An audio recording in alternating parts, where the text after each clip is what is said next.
நேத்து தமிழ்நாட்டுக்கு ஒரு கருப்பு நாள்னு ரொம்பவே ஈஸியா சொல்லிடலாம். விஜயகாந்த் அவர்களுடைய மறைவு அவரோட குடும்பத்தினர் மட்டும் இல்லாம தமிழ்நாட்டுக்கே ஒரு ஆழ்ந்த துக்கமான நாள். நேத்து விஜயகாந்த் அவர்களுடைய மறைவுக்கு அவருக்கு அஞ்சலி செலுத்துவதற்காக தளபதி விஜய் அவர்கள் வந்திருக்காரு. தளபதி விஜய் அவர்கள் கேப்டன் விஜயகாந்த்னால எந்த அளவுக்கு பயனடைஞ்சிருக்காரு அப்படிங்கிறது நான் சொல்லி உங்களுக்கு தெரிய தேவையில்ல. செந்தூர பாண்டி படத்துல யாருமே நடிக்க முன் வராதப்ப தளபதி விஜய்க்காக கேப்டன் விஜயகாந்த் தான் இலவசமா அந்த படத்துல நடிச்சு கொடுத்து அவருக்கு பெயரும் வாங்கி கொடுத்தாரு.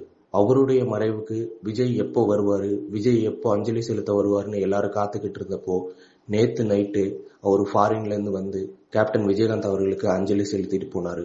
ஆனா அந்த ஒரு நேரத்துல தளபதி விஜய் மேல யாரோ ஒருத்தர் செருப்பை தூக்கி வீசியிருக்காங்க.